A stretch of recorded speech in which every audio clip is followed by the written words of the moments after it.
Hello, everybody, and welcome back to episode number 49 here in the Systematic Factory. We're getting really close to wrapping things up here in the Systematic Factory playthrough. I have been doing a lot of prep for the work I want to do today, which is setting up a colony on our snow asteroid, which will allow us to open the temporal tear and get us one step closer to finishing up all of our achievements. I'm going to go through real quickly. Lower the speed here and go through and show you the different rockets I've made. So these first four are pretty similar. All of them have the double rocket interior that has Atmos suits and beds and mess tables for two, and I have named them accordingly to match the ones that are in there. In some of them I have stashed a few things that we're taking. This one they're still loading up some wood. Well, we'll get to that in a minute. But then they all have oxalate inside. They have some storage space. And some of them I've loaded up with items in the storage compartments. Like here I have, it's set to bring some reed fiber. I don't want reed fiber though. I want thimble reed seeds. That's why we don't have it in there, because we did not select the right thing. I also have some arbor acorns. They all have Atmos suits in them. This one I think has this one has the mealwood seeds. I'm planning on doing a whole bunch of stuff here. I just need to finish getting a few little things ready to go. But the other thing we set up is each of these first four has a liquid tank, and they're holding water because we're gonna need water. Snow Era does not have a water source, so we're going to try to set something up to get us a small amount of it. But to start, I have over 100 tons loaded up for us to use while we're there.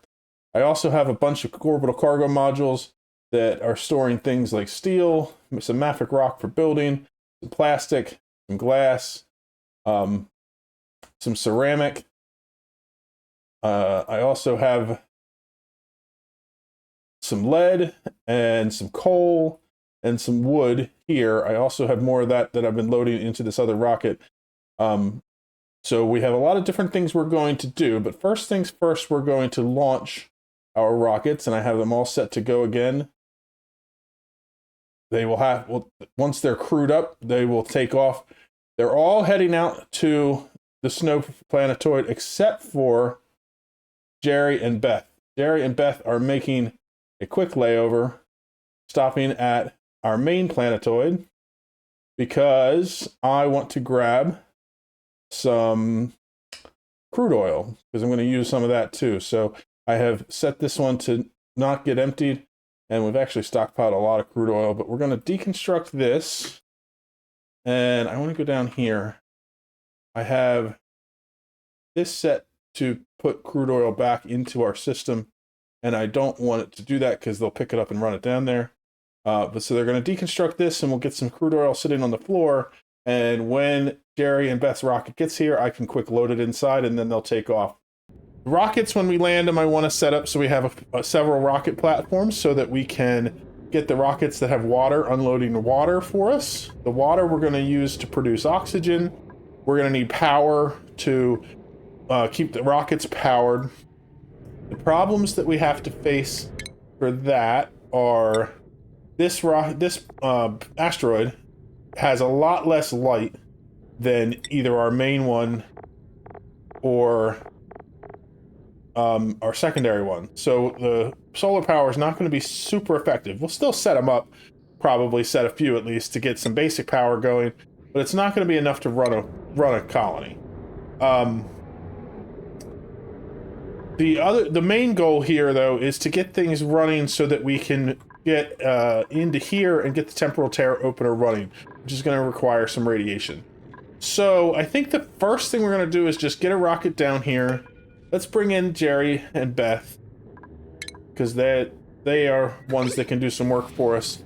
And we'll go out and we'll get some more rocket platforms set up, and I will probably get a payload opener set up with some solar power, just so we can get all these payloads open and probably send down the rest of the payloads, get them open, and have some rockets head back home that are not going to be staying here. So once we've landed... Oh, what building melted? The ladder. Okay, no problem. We're going to have to fix that just for now. We also have to fix these insulated gas pipes that were here. Last time I didn't build them out of ceramic, and so that didn't work. I don't know if I have any ceramic here. I think I have some that's available different places. They should be able to get to it. First things first, though, we got to make sure that they can get out of here. So Jerry, Beth, both are good to go getting out of the rocket, so they can head out and do the work that we need. We're going to get them set up doing things here. We're going to get some more rocket platforms set up so we can get some more workers down here, and we'll get the basics going. And then we'll start digging in here and figure out where we're going to put everything. Next step in our process here are 4 single pilot rockets that just have cargo modules. I just deployed all of them. So we have quite a bit of modules heading down to the surface, and then those rockets are heading back home to get refueled and restocked, just in case we need to send them up again. Back here on the planet surface, we're just going to have lots and lots of these payloads to open. I did put down a payload opener, and I'm getting started placing down where I want my rocket pads to be. The issue is that I need power for this, and the quick and easy options for that are that I have some glass so I can put down some solar panels, and I have some coal so I could set up some coal-powered power, but they're all inside these payloads, and I don't know which ones they are. So I'm just going to have to open some until I can get either one of those things so that I can get things going, and then we'll get the payload opener set up to start doing the process for us. So it's going to be a little bit of manual work to do that, but that's okay. The main goal is to get these rockets down here, get them so that everything's accessible, get power to them, and then work on getting oxygen to them. The rockets themselves have plenty of oxygen, so our duplicants can survive for a good long time while they're here, even without an oxygen infrastructure set up. But their atmosuits only have the air that is inside the docks right now, because we don't have any way to pump them in without some oxygen set up. So for now, I'm just going to use Jerry and Beth just to get a little basics set up. Then we'll bring down our next rocket, and we'll start unloading some things and get that worked out. But the first thing is just to get some kind of power set up here on the planet's surface so that we can stop opening these payloads manually and start opening them using the automatic payload opener. We don't have a lot of power, but we have some power. So it's enough to get our payload opener working. So now, instead of opening all these payloads manually, our duplicants are working on throwing them into the payload opener, and it's just dropping all the items right next to it for now. So we have our second rocket now is landed. I'm going to send Jerry and Beth back up into orbit, just so that I can move them over to here, so that we can start working on more construction farther to the side. So as soon as they are ready to go, we're going to launch. I'm hoping it doesn't melt a bunch of stuff here, because there's going to be some heat involved. We'll deal with it as we go. And then we'll have to deconstruct this rocket platform so that we can bring in the next spot. Actually, before we deconstruct the rocket platform, I need to build a ladder one higher, just so we can reach up and deconstruct all this stuff. Let's see. So Jerry and Beth is good to go. Bert and Amy are gonna need to make sure I have their access to come out set up. They're good, so we're set there. Everybody should now be able to come out. Oh, last thing is we need to put ladders in between. We use ceramic. We just need one ladder in between each of these so that they can come down on the side. You know what I might do? I'll leave that for now, because I'm still low on resources until we start getting these openers done. I thought that might be a problem. This got damaged in the takeoff. I don't know that I have found enough glass to repair it. I guess back to reopening some manually. Let me see if we can't find another one with some glass in it, and then we will get power back on and get everything going again. We've gotten a couple of basic power things set up here. We have some solar panels that I'm working on expanding across to add more, and I have a coal generator set up, and they have automation so that they kick on when we're low on power. So our payload opener is rapidly opening up all of our payloads, and we have the power being extended to power up our rockets so that they have power inside. The next urgent task that we need to do is getting oxygen in so that our Atmos suits can fill back up so that we can continue to work here on the planet. So, I had set up one liquid lock here with water on the outside just to prevent us losing atmosphere to space.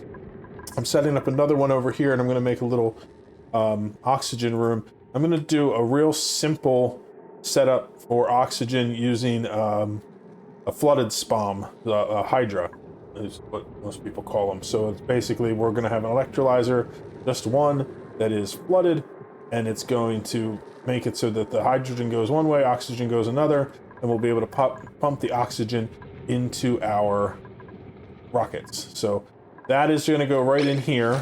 So we just need to get down in here, get some blocks put out for it. But basically, we're going to be putting the electrolyzer right under here, and then there will be a path for, actually right here, I think, there'll be a path up that will allow the oxygen to go up, and a path to the left that will allow the hydrogen to go out, and then we can pump the hydrogen in to a hydrogen generator to get some excess power back, and the oxygen we can use. And we already have the water running to here, so we can do that. So we just need to wait until we get some more things open, so we get enough resources to build it, and then I will show you how it's going to work. It took me a few minutes to get this figured out because I don't often use the flooded electrolyzer setups. I want to get into them more because they're much more efficient. But the idea of these are, there's two different types of fluid. So in this case, I have crude oil at the bottom. There's 200 kilograms, so it splits evenly across the two bottom tiles. And in the top, it has petroleum, which splits across these two. So the electrolyzer is not flooded to the point where it can't run, but it's flooded in the sense that these four tiles cannot hold any gases. So what happens in this case, this room already has hydrogen in it, this room has oxygen in it, and that means that when the gas is generated, if it's hydrogen, it shifts over to this way, and if it's oxygen, it shifts this way. And because there's no other gases in the room, then that will continue to work. So the next thing I need to do before I have a problem with this possibly breaking is I need to re-enable this Atmos suit checkpoint to make sure that everybody's back in their suits. So everybody has the suits now. I had disabled those because I ran out of oxygen, so people couldn't get out to do any work. Now, once I have them all re-enabled and everybody's back inside, that means that our duplicants will always be in suits. I don't have to worry about them exhaling. Let's make sure Beth gets in here. Can she move that way with the... You can't because of that. Let's just undock a suit here. I think it's still not going to let her do this. Yeah, because... Oh no, now it will. Because with the... So we're set there. So we have this. I need to put a suit in here. That means that all our duplicants are now inside, and they won't go outside until they have a suit that has air in it. So there are some that do. So they're still working out, but they will have to wait until this pump can get some more oxygen to the spacefarer modules so that the suits can fill back up. And that's fine. That can continue to work for a while. They'll come out as they can. We'll get these emptied. This down here, whenever we go over 1,500 grams of hydrogen in this sensor, it pumps out some hydrogen, which just gets burned off, which adds to our power. I did disconnect this automation wire because I was trying to heat the room up a little bit. Until I switched this over to insulated pipes, I was having issues with the water cracking. I don't know if you can... Oh, good. It did it for us real quick here. One of the things to note with these flooded electrolyzers is that every once in a while we will get a tile of gas here that pushes all of the top fluid over. But because there's only these two gases here. When that happens, that gas gets shunted over to the side. So if it doesn't automatically go to the side here, it will go into here, and then it'll get pushed back out because this fluid wants to come back to its spot. That's how the whole thing works. So this should run now forever and produce oxygen and hydrogen for us as long as we send water to it. I have the water coming from our tanks up here. Right now I'm just emptying out this tank, and then I can connect it to the next one afterwards. So that the immediate problems are now solved. We have oxygen in here because of the oxalate. Eventually the room will get repressurized because of oxygen coming in. Oh, this carbon dioxide is not going out. Oh, all of them got a vent except for the last one that I landed. So in these, that is working fine because there's a place for the carbon dioxide to go. Let's just check all of them just to make sure.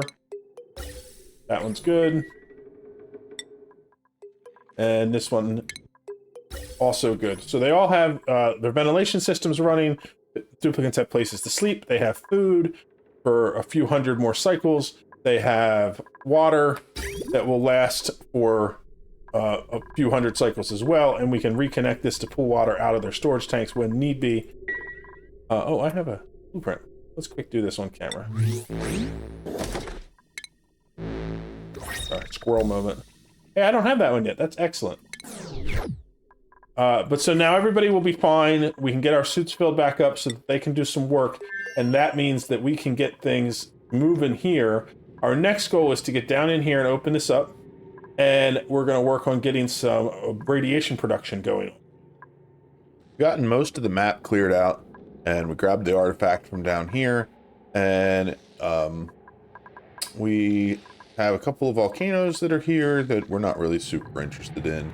And it's time to open up this door here so we can see what is inside. So, I mean, we already know it's the Temporal Terra opener because that is what is on this planetoid. So, we need to get it excavated first of all. Let's do that. There's a couple different ways I could do this. I was thinking of maybe building a reactor on here to get a large amount of radiation so that I could power this and so that I could power back up my rockets and have a full blown planetoid here. And I did bring plants and stuff so that I could grow things here. But I don't think it's necessary because there's not really much here that I want to exploit. I mean, I could get a ton of iron out of the place because of the volcanoes. And, you know, I can always come back and do that later if I continue on with this playthrough at some point in the future. But for now, since we're just trying to finish this out and get the last achievements done, I want to utilize what we have here to just get this open, and then we can head on to the next task. What I'm planning to do is I'm going to use the radiation from this wrecked satellite. And we're going to get in here as carefully as we can and set up some rad bolt generators so that we can send all the rad bolts up to here. And so these, we just basically need to get them into the closest into the radiation as we can without causing too much damage to our duplicants. And we need to get some power down to them. So what I'm going to do first is let's excavate in here to get above where the radiation's a little less. If we can get it so that the generators are like right here, we'll get a lot of rads per cycle and we'll quickly get this finished. So I think what I'm going to do is I'm just going to put one. Let's take a look again. Hold on. So the radiation on this level diminishes quickly going left and right, so we want to get it in as close as we can. But I think I'm going to do a row of them right below this line of ladders. So if I'm just going to put one in at a time, and then we'll work our way over, because I don't want my duplicants down in there too long. And then we'll just keep adding to it one at a time once we know that they're not overly exposed to it. Oh, that is a dangerous place to be. Oh, this is gonna end poorly. Okay, they made it out. I thought one of them was gonna dig underneath the other one. They're gonna land down here where they're gonna get so many rads per cycle that I can't really do much. That's okay. It worked out. So I'm going to let them finish putting this in. We'll get the rad generator and I'll get some power run down here for them. And I think I'll have to set up some reflectors so that I can get it up here so that we can start getting rad bolts sent to the temporal tear opener. Because that's basically all we need to do to power this thing up, is just send enough rad bolts to it that it works. And then, oh, I'm going to have to remove one of these solar panels once we are ready to do that, which is no problem at all. So these take 480 power apiece, so I'm just going to do a direct power line off of our heavy watt grid, because otherwise we're going to be doing way too many of the transformers to get it to work. Let's just come over, we'll connect there, and we'll get rid of this so that we can run the line straight on through. Our setup down here is now generating rad bolts, but we can't actually get them into the temporal tear opener yet because we haven't put down our 5th mini pod yet. So we're going to put that right here, and once this is placed down, then this port will open and we can start dropping rad bolts into there. We're burning through power pretty good. I actually had to redo some of the power here because I knew eventually it was going to be an issue where we had too much power going through the grid and it would overload the circuits inside the ships, but now we have a transformer so we can run a regular wire up here so we're not sending too much power into those ports. So everything there is good, and we're just waiting to get this open so that we can start sending out rad bolts into here. That's a very dangerous place for you to be standing. Glad nothing happened. Okay, so as soon as this gets activated, this port will open, and that will allow us to start the process of firing this up. So this takes a lot of radiation, or a lot of rad bolts, to get to the point where it can fire. I did remove the solar panel up here that was blocking its access to the sky, so we're good there. It is coming to activate right now.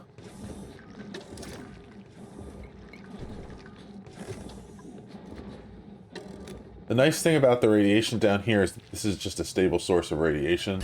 Until I remove that satellite, it's going to keep pumping radiation here. And so now that it's here, as long as we keep sending power down, our duplicates don't really need to go down. I had planned to put these all the way across, but this is too close to it. And I think that these should be okay for now. We will see just how much we get from it, and see if we need to amp up our radiation production. So all we have to do now is wait for these rad bolt generators to generate enough rad bolts and transmit them up into here.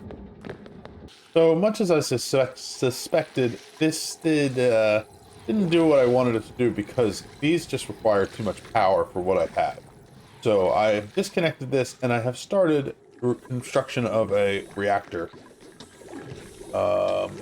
Basically we just have 10 steam turbines that we're putting in to cool down the reactor. We are going to be building a uranium centrifuge, which isn't the best way to get uranium, but I don't have bees, so it's the best option that I have available here. And we're going to use that to make some enriched uranium. We'll dump it in, and we will get some power out of it. But the main thing that we're going to be getting out of it that we want is to get some liquid nuclear waste, and we will set up some storage for that and use that radiation to create or open the temporal tear and also recharge our rockets as a byproduct. So we are just waiting on resources. I sent more resupply rockets to bring up more steel and some more coal and some more lead. And those, I'm just waiting on them to get here and unload all their payloads. Basically, these are set so that when they get here, they automatically deploy, and then I send them back so that I can get them reloaded again in case I need more later. And our payload opener is back to work, opening up all of our little canned goods here, and getting us the supplies that we need. So everything here is pretty much built, but it's the power issue that is causing us problems right now. So once I get more coal opened up out of these, we'll get some supplementary power to get things going. But I need to get the gases pumped out of this room. I need to get supercoolant loaded into our coolant loop. And we already have water coming in from our tanker up here to get started. And then, of course, the water will be recycled from the steam turbines after that. So we just need to kind of basically be patient to get the power going, to get the things that we need started so that we can finish building this and fire up the reactor. Took us a bit to get the area for our reactor set up, but everything's vacuumed out. And I believe we have everything ready to turn on. I have the plumbing for our steam turbines to keep the reactor cooled set up, and we have our uranium sitting inside ready to go in, and we have a bunch of water down here to turn into steam. I'm just going to go ahead and activate it so we can see what happens. And I think I'm going to switch it to slow so we can just kind of watch and see as things go. I only have a little bit of enriched uranium here, so the other issue is that this is going to give us tons and tons of radiation, and so I'm worried that it's going to be pretty rough on the dupes, but I don't think they need to be in here very often, so I think it should be okay. If not, we'll have to set up some kind of lead suits, but I just want to see this get up to the point where it's generating some steam, and then make sure that nothing breaks when we do it. I'm on my second water tank from these. I don't want to send this one back yet because I'm not sure if it's going to mess with this. And I want things to be a little more stable before I do that in case the heat from the rocket messes with this. I might move our oxygen down somewhere. We kind of threw this together because we needed oxygen right away. Okay, I think that nothing broke immediately, so let's speed this up a little bit. Now we have some liquid nuclear waste down here. We had a ladder melt. That's okay. I'm not worried about that. I also have this iron volcano that I left open. I'm not sure if that extra heat from this being active will be able to be handled by the steam turbines, but since it was here, I figured I would. Otherwise, it was blocked by ice anyway, and it would have melted, and then I would have had all kinds of a mess because it had polluted ice blocking it from running. So, I could seal it in with some insulated tile if I need to, but I think I'm going to try to see what happens. Maybe we'll get some iron out of it that way, so we don't really need it. Nobody should be coming in here because the uranium centrifuge is it's currently flooded, so until this all gets turned to steam, they don't have a reason to even come in here. So hopefully we should be okay. And I'm hoping this will just run long enough for us to get enough nuclear waste that we can ship that off and get some good solid source of radiation coming. We'll see what happens. If it works, after we end up using all the uranium from here, we can set up a automated rocket bringing uranium here for power, but mostly we just want enough to get this running. I could also, of course, set up stuff to use this radiation, but the goal is to get it so that we have enough radiation that power isn't really an issue, because we can send off lots of rad bolts every cycle. That's the dream. We'll see if that works. We have a good bit of uranium here, but not a ton. So I'm going to let this keep going, and we'll see if we run into any other problems. So I added in a new system here for storing our liquid nuclear waste. It's really similar to what we had set up on the other planetoid, except this one I put the rad bolt generators going downwards, so I don't have the same issue I had before, where the rad bolts would cause a break in our system. So now when it hits here, if it creates a little bit of nuclear waste, it'll fall downwards and it won't create a jump across the diagonal. But so you can see that just fired off a couple of rad bolts, and they're going into the temporal tear opener down here. So we're currently at 4%, which is not super high, but we're getting there. We're also using the power to absorb the rads down here. I can actually reconnect these now that I have enough power to do it from our reactor, and that'll give us some more, and we'll just keep on plugging away in there. Putting our centrifuge in here was kind of a mistake because I didn't think about it, but uranium melts at 135 degrees, and obviously the steam in here is higher than that. So all of our uranium melted to liquid uranium, and when liquid uranium solidifies back, it solidifies into depleted uranium, which is pretty useless for us. And so a lot of our uranium got used up. I have enough enriched uranium in here to run for a good while longer, so this system's just going to keep running. It's still overheating down here, because I have a lot more liquid nuclear waste in here than I want to. And that's causing our duplicants to get a little bit of radiation sickness, but they're handling it just fine. So we're going to keep getting as much nuclear waste as we can, getting in here.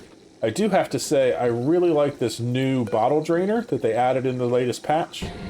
So if you haven't seen it yet, basically it's a bottle emptier, but instead of emptying it into the world, into a pool, it just puts it right into a pipe. So I needed a tiny bit of petroleum up here to create this infinite lock.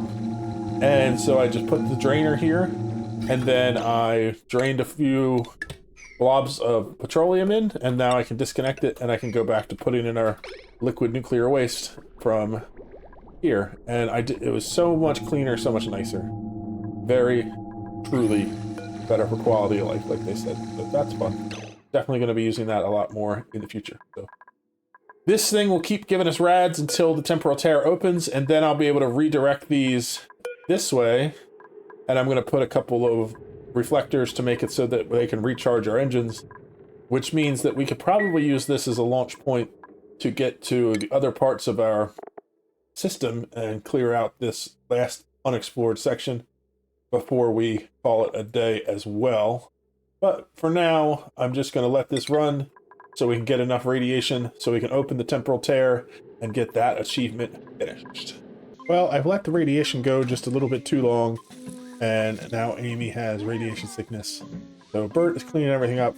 What I did is I set it so that our duplicants cannot get back out of the rockets for right now. I'm going to let them sleep for a couple of cycles. I'm going to let them, eliminate rads by going to the bathroom, get them back to normal. There's just a lot of radiation inside here, so when they come in to do repairs, the radiation hits them.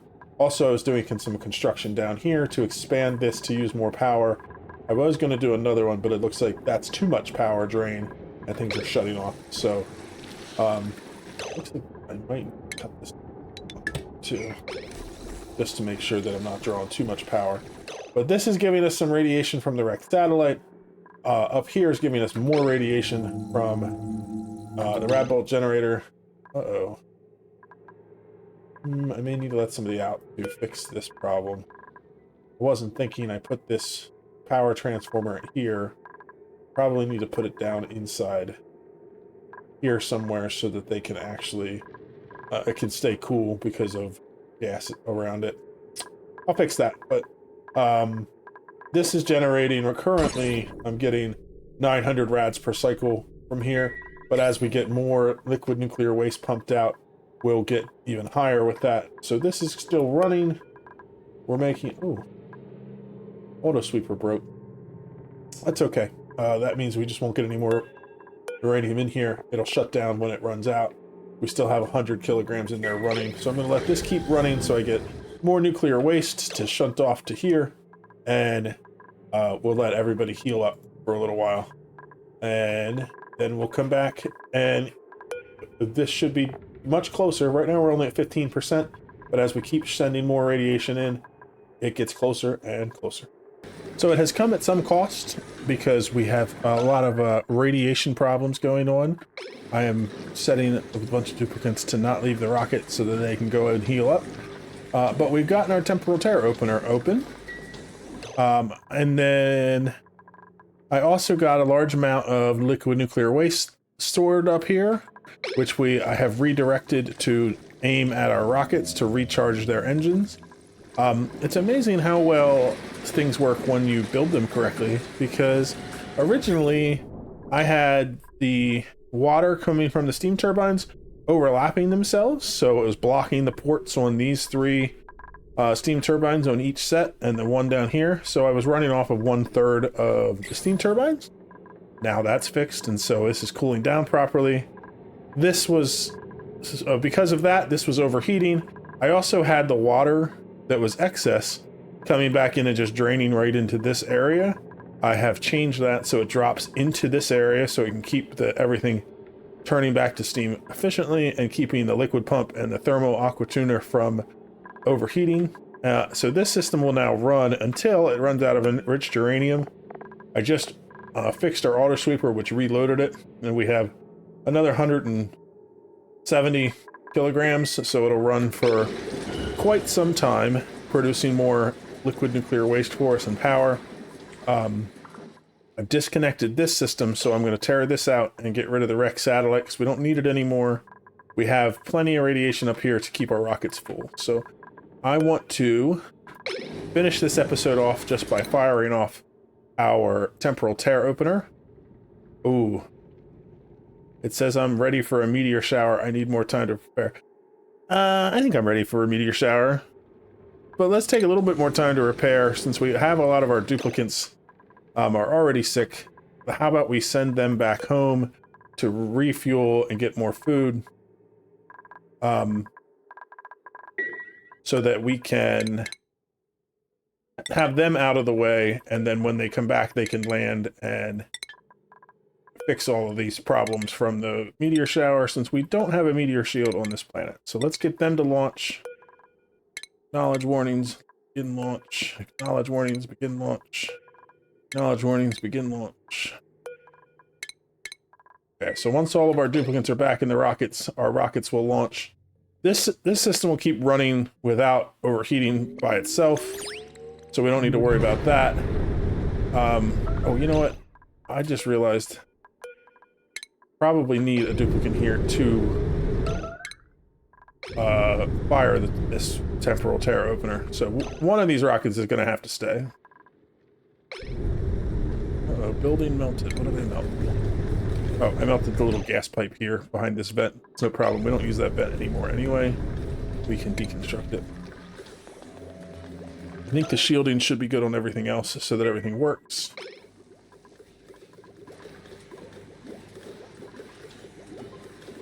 Okay, so we're just waiting for... This is Amy and Bert. So Bert needs to go back inside. Why are you not going inside your rocket, Bert? Called for the crew to return. You can see there's lots of things to clean up in here because of the radiation problems. Oh, I see the problem. Because those rockets left, the ladders are not high enough to get inside this rocket, so Bert can't get inside. Because before he would just run...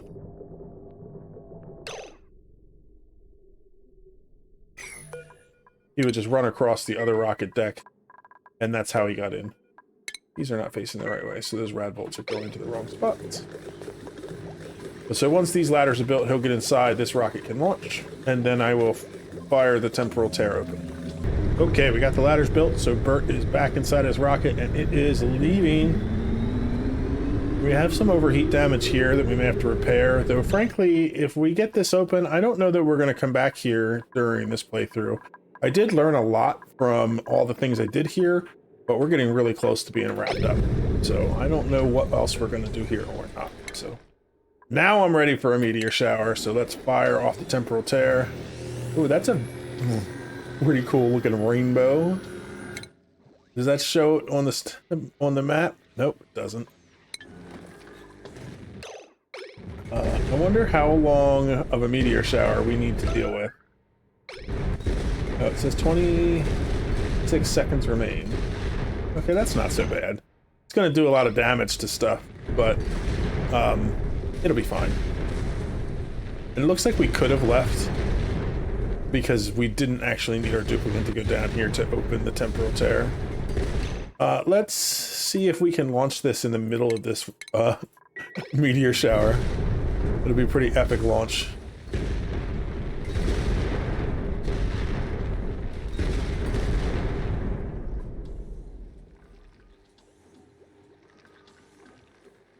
Meteor storm over. Oh, we did breach here. We did some damage to the hull around the nuclear reactor too. I'm glad that didn't hit any harder, because that would have been painful. But we'll let this all run here. Maybe we'll come back to it someday and do some repairs. But more than likely, we are done here on the snow planetoid, because the temporal tear is open, and that's what we were there for. The remaining things we have to do are to send a duplicant into the temporal tear, though that's going to be the last thing I do.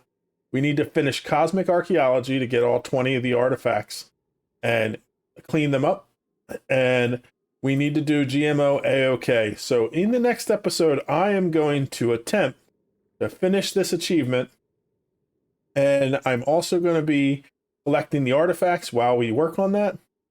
As soon as we have both of those done, we're going to finish the Great Escape and officially have finished all the achievements in one run for the first time ever. This episode's already probably about 45 minutes long because I wanted to fit everything into one episode, so I'm just going to call it a night here. Hope you guys enjoyed watching, and we will see you in the next one. Bye-bye.